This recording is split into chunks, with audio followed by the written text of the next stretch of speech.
Don't forget to subscribe.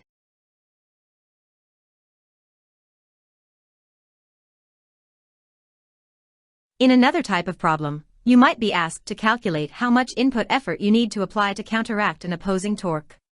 Figure 7.4 provides an example of such. 25 pounds. Torque motion.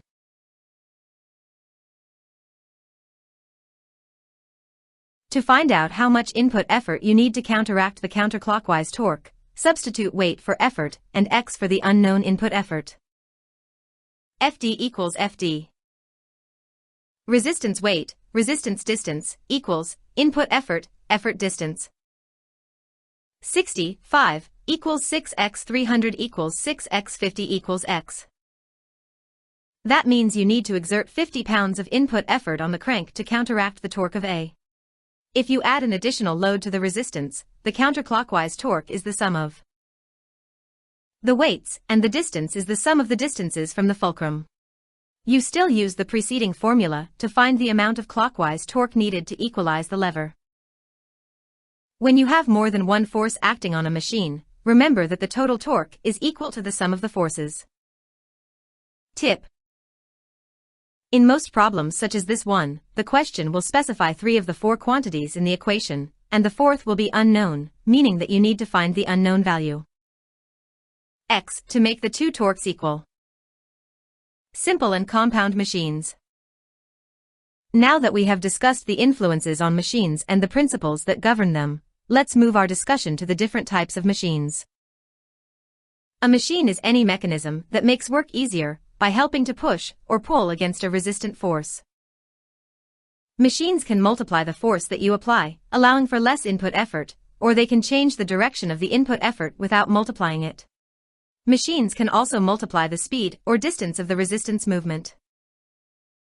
Exam alert. You must know each type of simple machine and be able to calculate the mechanical advantage for each when you are given the relevant data. 2 types of machines exist: simple and compound. We discuss the simple machines in the sections that follow.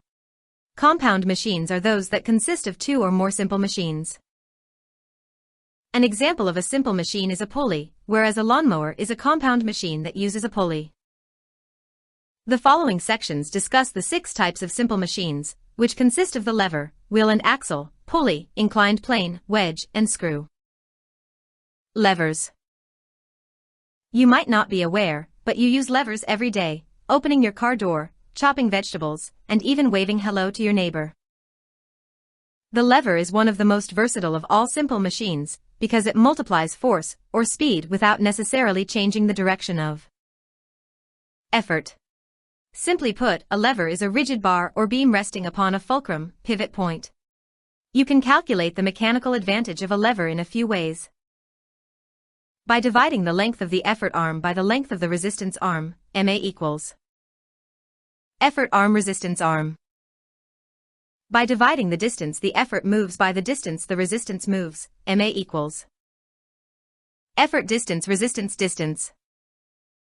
By dividing the resistance force by the effort force, MA equals resistance force effort force.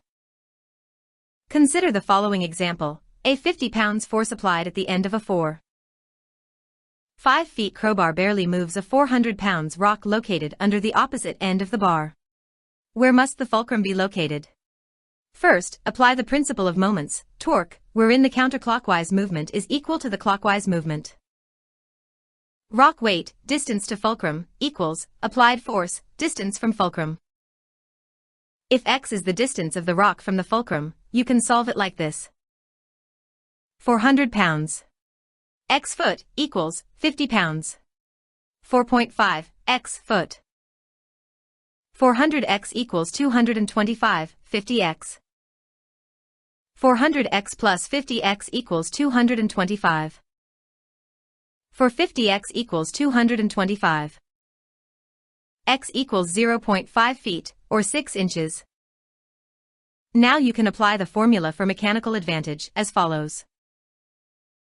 MA equals effort distance resistance distance. MA equals 48/6. MA equals 8. Exam alert.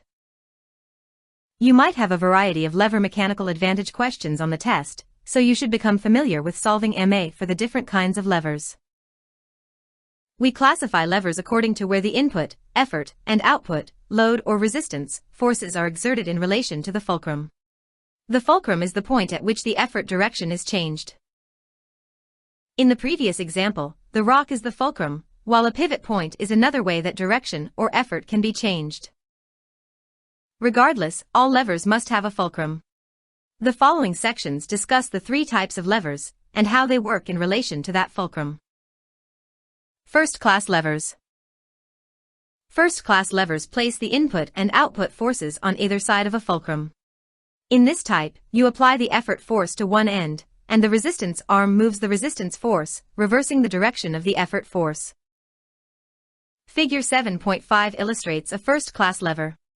Examples of simple first-class levers include a seesaw and a crowbar, while scissors are an example of a compound first-class lever. 30 pounds. Effort. The part of the lever that lies between the effort force and the fulcrum is the effort arm. The part between the fulcrum and the load is the load resistance arm. To calculate the mechanical advantage of a first-class lever, use the formula that you have learned already. Resistance A, distance A, equals resistance B, resistance B. If both arms are the same length, the lever does not multiply the input force in any way, and you need to apply an effort equal to the load to move it.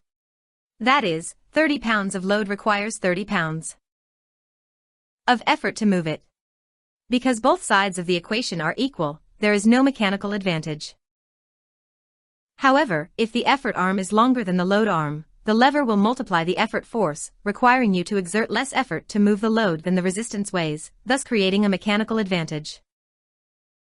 If the effort arm is shorter, the lever will multiply the effort speed, but will not multiply input effort. By adjusting how far the fulcrum is from the load, you can control the mechanical advantage. The closer it is to the load, the less force you need to apply. A special application of the first-class lever is a torsion spring, see figure 7.6. You have probably seen this before, a spring with opposing arms or hooks on each end. In this case, as with other first-class levers, the fulcrum is in the middle, the resistance is at one end, and the effort arm is the other end. The torsion spring operates by coiling and uncoiling so that it transmits a twist effort instead of a pull or push. The spring stores energy, and the more times the coil is twisted, the greater the mechanical advantage of the spring. Second-class levers. A second-class lever places the fulcrum at one end of the lever, and you apply the effort force at the other end, placing the resistance between the effort and the fulcrum. These levers multiply the effort force, but cause the load to move in the same direction as the force is applied. The effort direction is not changed. Figure 7.7 shows a second-class lever. Figure 7